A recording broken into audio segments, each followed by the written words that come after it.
Saya maklumi banyak pendukung Jokowi yang masih marah dengan Rismon Sianipar. Walaupun Rismon secara terbuka sudah minta maaf ke Jokowi dan bahkan publik.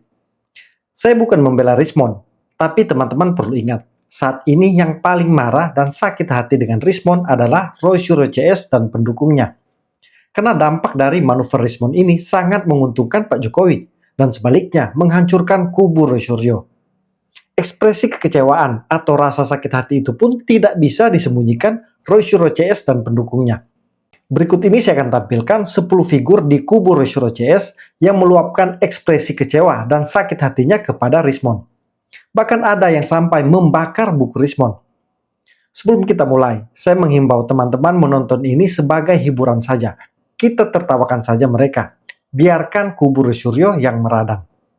Kita mulai dari yang paling kocak. Gus Nur kecewa berat ke Rismon sampai membakar buku yang ditulis Rismon.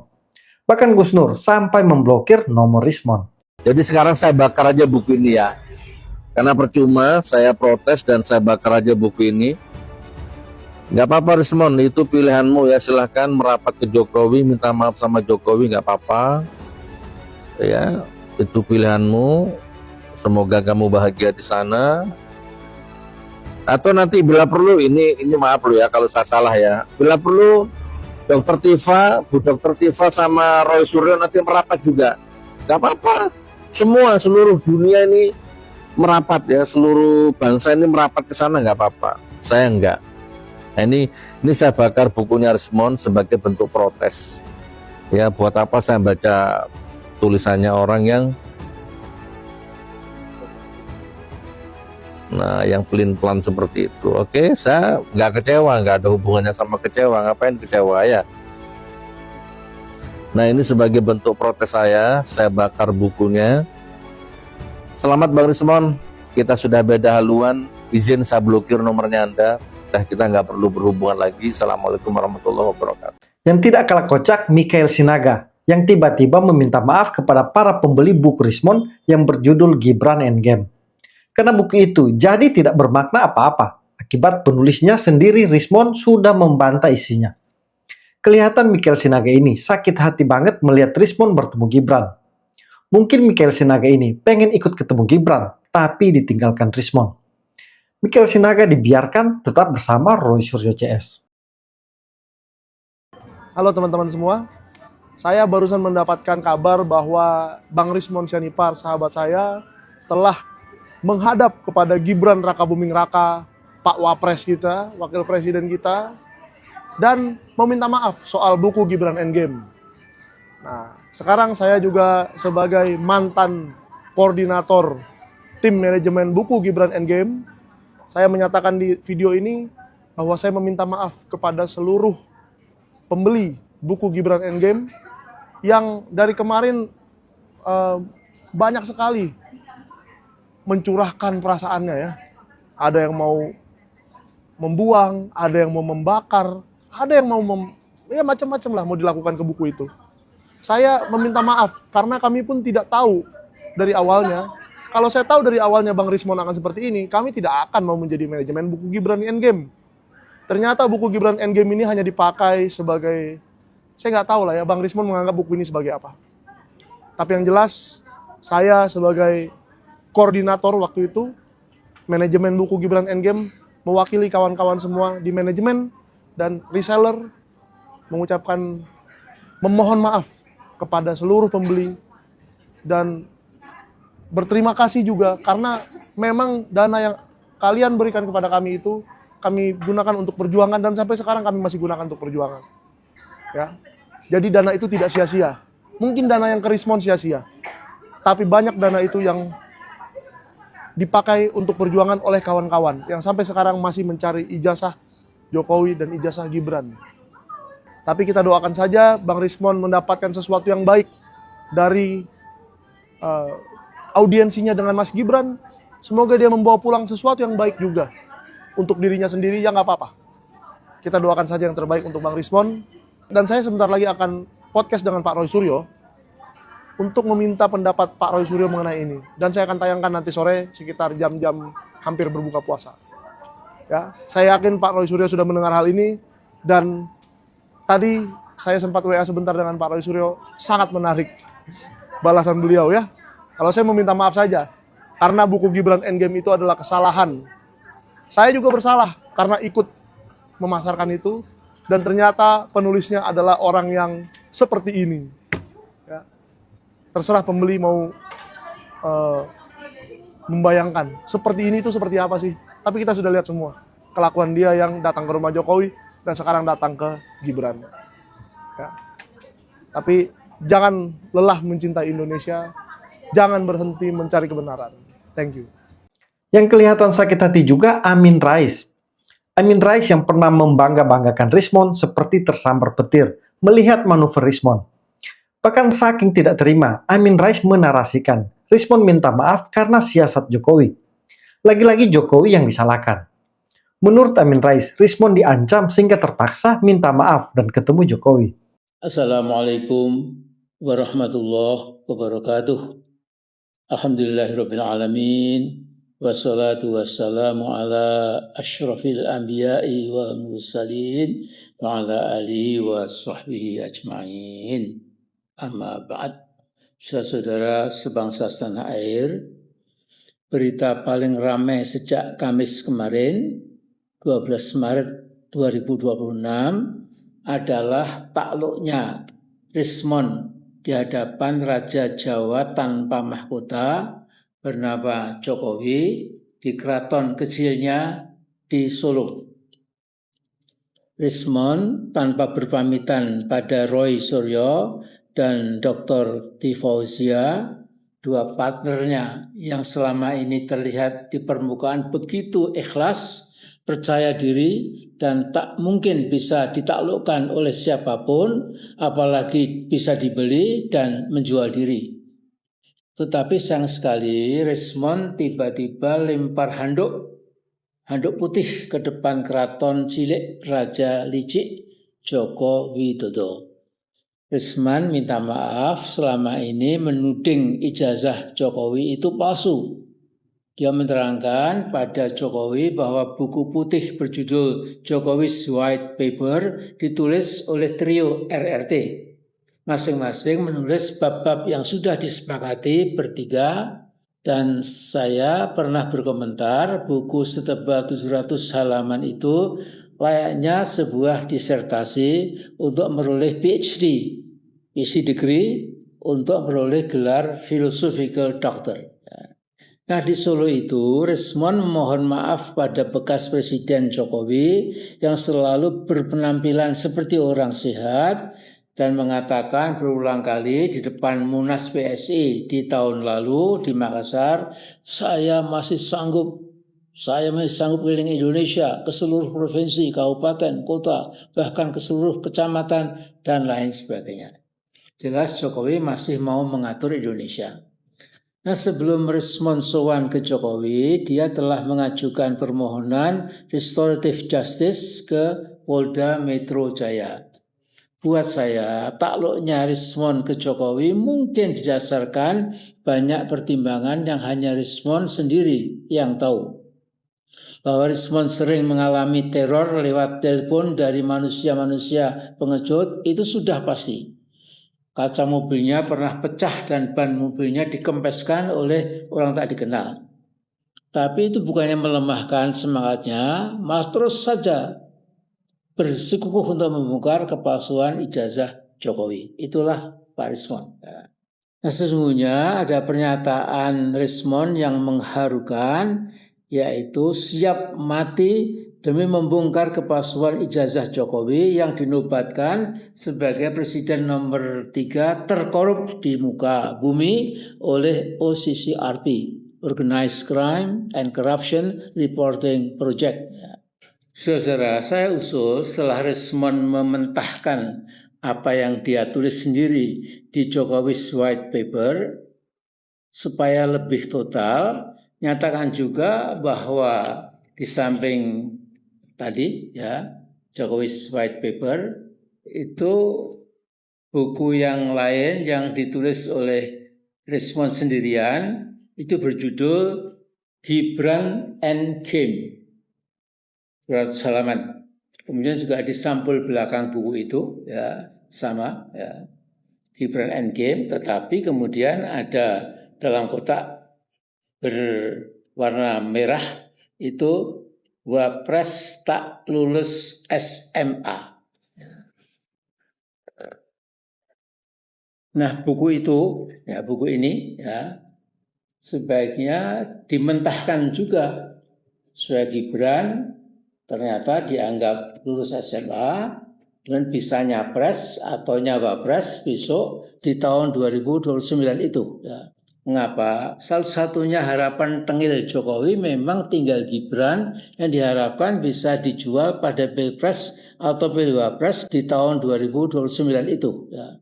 Siapa tahu rakyat di lapisan bawah yang tidak paham who is who dan what is what dengan guyuran sembako tanpa ampun dan jutaan amplop berisi lembaran rupiah bernilai 100 atau 200 ribu rupiah mungkin bisa jadi kunci kemenangan anaknya Pak Jokowi yang bernama Gibran Rakabuming itu. Nah, kalau kekhawatiran saya ini sampai jadi kenyataan, alangkah ndableknya rakyat Indonesia dan juga para pemimpinnya. Tetapi semoga tidak. Saya yakin insya Allah tidak. Saya masih ingat 4 bulan lalu Dr. Rismond dengan ditemani Michael Sinaga dan Johnson Sinaga mampir ke rumah saya. Kami berempat bertukar pikiran sambil bergurau santai sampai sekitar 1 jam. Pada waktu itu dalam hati saya berpikir Dr. Rismond ini warga negara teladan terutama di kalangan anak muda. Karena saya tetap masih mengharap saudara Rismond yang kita cintai ini ya itu tidak sampai kemudian lantas betul-betul delosor kutep ya, tidak ada lagi keberanian untuk mengangkat kepala ya menghadapi Pak Jokowi itu ya. Karena itu saya doakan ya mudah-mudahan oleh Yang Maha Esa dan Yang Maha Kuasa ini Pak Rismond dijauhkan dari setiap mara bahaya. Jadi Bung Rismond, may God bless you and keep you. Wallahu alam. Assalamualaikum warahmatullahi wabarakatuh. Yang lebih halu, si dokter Zulkifli S. Ekome. Kayaknya dokter ini satu perguruan dengan Tifa, sehingga imajinasi sering melewati batas. Menurutnya Rismond penyusup yang sejak awal disusupkan Jokowi ke kubu Roy Suryo. Jadi Rismond ini orangnya Jokowi. Halunya dokter satu ini memang luar biasa. Narasinya juga jadi gak kompak dengan Amin Rais. Dr. Zulkifli Ekome. Pak Zul, terima kasih sudah hadir kembali. Ya, sehat. Alhamdulillah. Ada apa nih Pak Zul nih Rismond ini? Ya penyusup. Kenapa masih kaget? Dia penyusup. Sejak awal saya sudah curiga ketika dia maki-maki Kapolri, maki-maki Mendagri dan didiamkan begitu aja. Udah saya telusuri, hati-hati. Cuma kalau saya bicara sama teman-teman kan dianggap saya mengadu domba. Memecah persatuan mereka kan. Itu. Jadi itu awal yang saya tahu itu. Penyusup. Nah, sebenarnya saya telusuri ternyata dia waktu itu jadi saksi ahli waktu kasus Jessica Wongso. Oke. Ya, dia mau untuk membela Otto Hasibuan sebagai ahli digital forensik. Dan kita tahu anaknya Otto Hasibuan, Yakub Hasibuan kan jadi pengacaranya Jokowi. Kan ada irisan berarti kan? Nah, itu pelajaran besar buat teman-teman aktivis. Supaya kita lebih hati-hati sama orang. Jangan ada orang yang bicaranya sama kita. Kata, ini teman kita. Nggak bisa begitu. Kita mesti telusuri. Ya kan? Dan ini mereka berhasil satu demi satu. Diadu domba, dipecah belah. Gitu. Lebih baik kita nggak terima orang baru. Lebih baik. Yang sudah kita kenal track record-nya, yang sudah berhubungan pribadi, itu barangkali akan lebih baik sedikit nggak apa-apa daripada kita banyak teman tapi ternyata penyusup banyak. Jadi ditanam memang? Iya, ditanam. Siapa yang melakukan itu Pak? Siapa lagi? Ya geng Solo lah. Jadi kalau dia bukan menghadap, itu pulang kampung dia itu. Pulang kampung, bukan menghadap, pulang kampung. Lapor. misinya sudah berhasil, gitu kan. Jadi bukan berarti dia kembali, jual diri, enggak, memang itu. Itu yang saya pahami begitu. Jadi Rismond menemui Jokowi di Solo, Lapor ke atasannya. bukan untuk minta maaf. Bukan, nggak ada gunanya minta maaf. Nggak ada gunanya, apa salahnya dia sudah menjalankan tugas dengan baik kok. Apa salahnya? Kan itu cuma gimmick-gimmick aja untuk kepentingan publik yang tidak tahu apa-apa. Itu pendapat saya. Oke, jadi kemarin pulang lapor. Oke, kemudian setelah itu menemui Gibran. Iya kan sama, satu rangkaian dong. Tugas saya selanjutnya apa Bapak? Kan gitu bisa saja begitu, ya kan? Karena itu sudah fenomena, dan yang kita sayangkan adalah teman-teman ini, terutama yang di dunia intelijen, kenapa selalu kebobolan terus. Jadi makanya saya katakan ini kita punya intelijen nggak sih, gitu. Apakah hanya pegawai kantor Intel? Kan itu pertanyaan berikutnya. Ini hanya sekedar respon loh. Padahal yang saya khawatirkan ada yang levelnya di atas respon, yang menyusup di teman-teman gerakan ini. Ini hati-hati. Kurnia juga kelihatan kecewa berat dengan Rismond. Bahkan dia mengaku sampai menangis. Kurnia masih berharap Rismond bersama-sama dengan mereka. Tapi kenyataannya Rismond telah memilih untuk jujur dan meminta maaf ke Jokowi. Sini, Rismondnya tengah. Ya, siap. Bismillahirrahmanirrahim. Assalamualaikum warahmatullahi wabarakatuh. Waalaikumsalam. Pertama-tama dalam kesempatan baik ini saya ingin mengucapkan selamat menikmati hidangan lezatnya Ramadan yang tinggal akhirnya ini. Semoga kita lulus sampai dengan akhirnya nanti, insya Allah. Yang kedua, ada dua kesabaran yang Allah tetapkan atas diri manusia. Pertama, sabar atas hal yang tidak diinginkan. Yang kedua, menahan diri untuk hal yang sangat diinginkan. Ada dua hari dalam diri seseorang yang diembankan oleh Allah Subhanahu wa taala. Hari yang berpihak kepadanya, dan yang kedua, hari yang melawan dirinya. Ketika hari itu tidak berpihak kepadanya, maka engkau diharapkan untuk tidak gegabah, sabar, dan tidak marah. Tetapi ketika engkau diberikan hari yang berpihak kepadamu, jangan sombong dan jangan lalai. Betul atau tidak nih? Saya ingin mengatakan, maunya kami hari ini berpihak kepada kami. Maunya kami, kesabaran ini adalah untuk hal yang sangat kami inginkan. Yang kami inginkan adalah saudara kami Rismond Hasiholaun Sianipar ada bersama kami sampai akhir perjuangan. Ya, mata ini selalu meneteskan air mata. Saya tidak malu mengatakan itu, karena kata Buya Hamka, air mata itu asin. Mengapa? Karena ia adalah sumber daripada kehidupan. Jadi termul-termul, jangan suka menertawakan saya kalau saya menangis ya. Saya menangis pada saat itu ketika Rismond keluar dari Polda ini dan dia berhasil tidak ditahan. Ya, saya menangis. Mengapa? Saya bahagia. Karena dia saudara saya, seorang ilmuwan yang mumpuni, yang saya sangat percayai semua yang dilakukannya. Nah, pada hari ini ketika dia memutuskan untuk tidak lagi berada pada barisan perjuangan, bahkan mengatakan bahwa ada kekeliruan dalam penyelidikannya, seperti saya tolong dibantu ya, translasi, rotasi dan segala macam itu. Ya, karena dia mengatakan bahwa penyelidikan itu ongoing, bisa saja salah. Saya kira ini terlalu politis ya, kalau seandainya mengatakan demikian. Sekian halaman itu membutuhkan buah pemikiran dan pembelajaran yang luar biasa ya. Nah, ini kita katakan memang ini adalah masalah politis ya. Nah, oleh karena itu saya ingin mengatakan, saya tidak akan menyesali, kami tidak akan menyesali apa yang sudah berlalu ya, karena bagaimanapun juga kapal harus tetap berjalan ya. Ini harus mencapai dermaganya, bukan untuk kami tapi untuk bangsa Indonesia. Ke depan pemimpin itu harus yang jelas akademisnya, backgroundnya dan segala macam ya. Nah, saya tidak tahu apa yang terjadi kepada saudara saya Rismond Hasiholaun Sianipar. Saya hanya ingin mengatakan silahkan Anda berhenti sejenak ke pinggir untuk ya mungkin menghilangkan kelelahan Anda. Tetapi saya mohon maaf tidak mampu mengatakan bahwa saya menghargai apa yang Anda lakukan pada hari ini, karena sesungguhnya itu sangat mengganggu daripada perjuangan ini ya. Nah, oleh karena itu silakan melipir dahulu, kami akan mempersiapkan langkah yang lebih tegas untuk tetap istiqomah berada di jalur perjuangan untuk bangsa Indonesia. Demikian, Assalamualaikum warahmatullahi wabarakatuh. Merdeka! Yang sakit hati juga Ahmad Kosinudin. Dia langsung mencap Rismond sebagai pengkhianat. Bahkan bukan hanya Rismond, hingga Refli Harun disenggol yang dinilainya salah satu penyebab Rismond pindah ke kubu Jokowi. Saya selaku koordinator non-litigasi berkaitan dengan peristiwa pengajuan permohonan restoratif justice yang diajukan oleh Rismond Sianipar dan pengacaranya, saya sampaikan beberapa sikap dari tim kami sebagai berikut.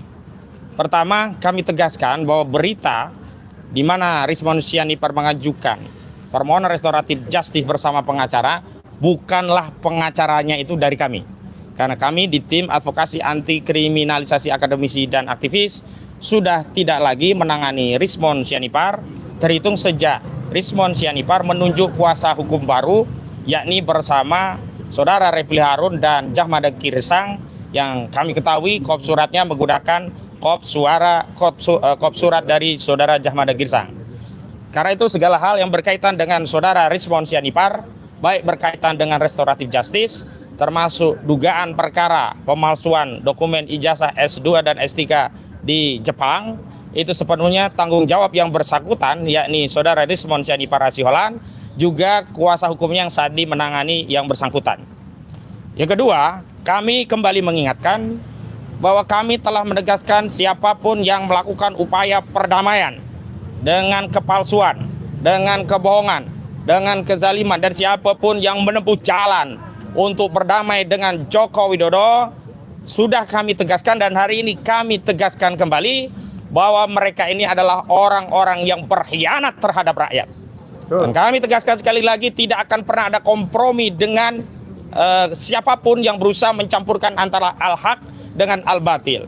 Dan kami tegaskan bahwa penyelesaian hukum dalam sengketa ijazah palsu Saudara Joko Widodo harus diselesaikan melalui putusan pengadilan yang berkekuatan hukum tetap, sehingga tunai sudah kewajiban moral bangsa kita sebagai anak bangsa untuk menuntaskan kasus ini di era kita dan tidak menjadi warisan sejarah buruk bagi generasi selanjutnya. Ketiga, kami menegaskan, terlepas itu bukan inisiatif dari kami dan tidak atas supervisi dari kami menyatakan tindakan Saudara Rismond Sianipar ini selain melakukan pengkhianatan sebagaimana yang disampaikan oleh Bang Petrus Celestinus, juga merupakan tindakan yang melakukan penyerangan kepada perjuangan.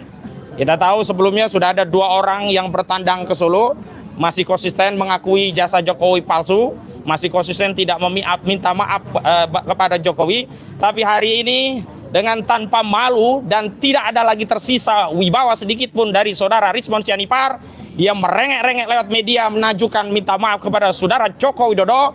Dia merengek-rengek mengevaluasi penelitiannya yang dianggap sebelumnya keliru, dan hari ini dia mengakui ijazahnya asli, padahal dia pun belum punya putusan pengadilan tentang sengketa ijazah. Ini adalah sesuatu yang diingkari dan sesuatu yang bertentangan. Dan dalam konteks perjuangan kami tegaskan, kehilangan pengkhianat bukanlah aib bagi kami, justru itu adalah bagian dari upaya pembersihan perjuangan. Keempat, sejak awal komitmen di tim advokasi, kami berjuang karena nilai-nilai, karena value, nilai-nilai kejujuran, kebenaran, keadilan, nilai-nilai menolak kepalsuan, menolak kebohongan, menolak segala bentuk kezaliman yang selama ini sudah diproduksi oleh rejim Joko Widodo selama 10 tahun berkuasa. Dan kami sangat berharap dengan perjuangan ini bisa mengevaluasi 10 tahun periode kezaliman itu dan tidak akan terulang lagi.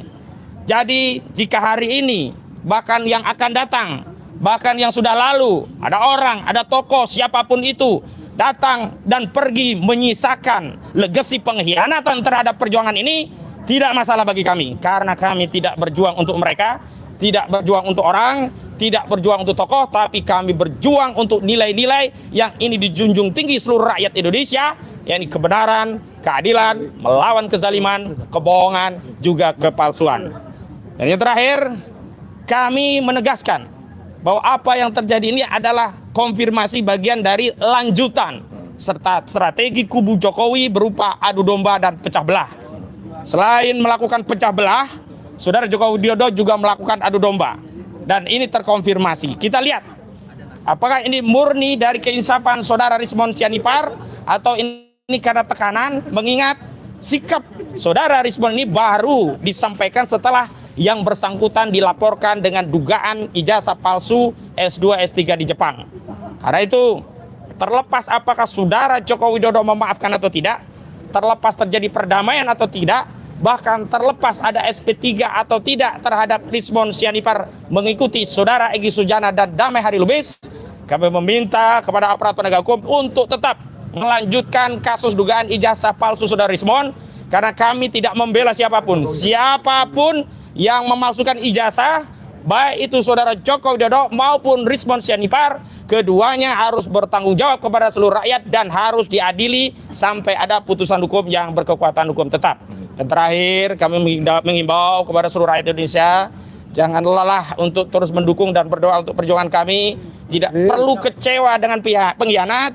Justru kita harus bersyukur bahwa Allah tampakkan pengkhianatan itu hari ini, sehingga kita mudah untuk membedakan mana al-haq, mana yang batil, mana yang konsisten berjuang untuk rakyat. Dan sekaligus saya juga mengapresiasi kepada pejuang-pejuang kita, Pak Roy Suryo, Bu Kurnia Triroryani, Pak Rustam Effendi, dan Pak Rizal Fadilah yang sampai hari ini komitmen berjuang. Dengan catatan, sekalipun nantinya ada satu atau bahkan semuanya ikut berkhianat sebagaimana yang sudah dilakukan oleh para pendahulunya, itu tidak pernah mengubah perjuangan, tidak mengurangi pahala kita, tidak juga menghilangkan harapan rakyat. Dan karena harapan rakyat itu begitu besarnya kepada Pak Roy, Bu Kurnia dan yang lainnya, saya titip amanah kepada Pak Roy, Bu Kurnia dan yang lainnya. Tetaplah teguh dalam perjuangan, jangan mundur walaupun hanya sejengkal, apalagi memutar arah, apalagi ikut memukul kawan perjuangan yang sebelumnya mengasuh bersama. Dan saya tegaskan peristiwa ini baru terjadi setelah kami memang tidak mengasuh saudara Rismon Sianipar. Dulu saat saudara Rismon masih berada di tim kami, tim advokasi, kami pastikan semua dalam jalur kebenaran, jalur kejujuran, dan memang berorientasi untuk membuka semua peristiwa ini pengadilan. Tapi manakala saudara Rismon Sianipar menunjuk kuasa hukum yang lainnya, dari sanalah yang musibah demi musibah itu terjadi. Demikian pernyataan dari kami. Yang paling sakit hati tidak lain adalah Roy Suryo. Roy Suryo sok kuat, tapi lewat ekspresi dan kondisi fisiknya, terlihat Roy Suryo sangat terpukul. Dia juga coba tegar dengan mendoakan Rismon dapat hidayah. Dan sepertinya Rismon memang dapat hidayah, sehingga dia berani jujur dan meminta maaf ke Pak Jokowi. Jadi doa Roy Suryo ini terkabul. Alhamdulillah. Alhamdulillah. Menarik. Nih, saya mau ke Mas Roy dulu. Mas Roy, tidak akan bergeser sedikit pun dalam kasus ini. Hal ini juga kan yang pernah disampaikan oleh Rismon, tapi toh akhirnya menyerah juga. Apakah ada tekanan? Itulah makanya perlu diklarifikasi dengan yang bersangkutan. Istilahnya kalau di bulan suci Ramadan ini mungkin yang bersangkutan perlu tabayun. Tapi artinya kalau statement saya di Polda Metro tadi juga jelas ya, bahwa apa yang dilakukan oleh Rismon ini karena di bulan suci Ramadan, ya moga-moga dia dapat hidayah lah gitu. Moga-moga ya atas sikapnya ini. Biarkan saja ya, bahwa kami mengatakan, ya saya terutama mengatakan tidak akan mundur 0,01% pun.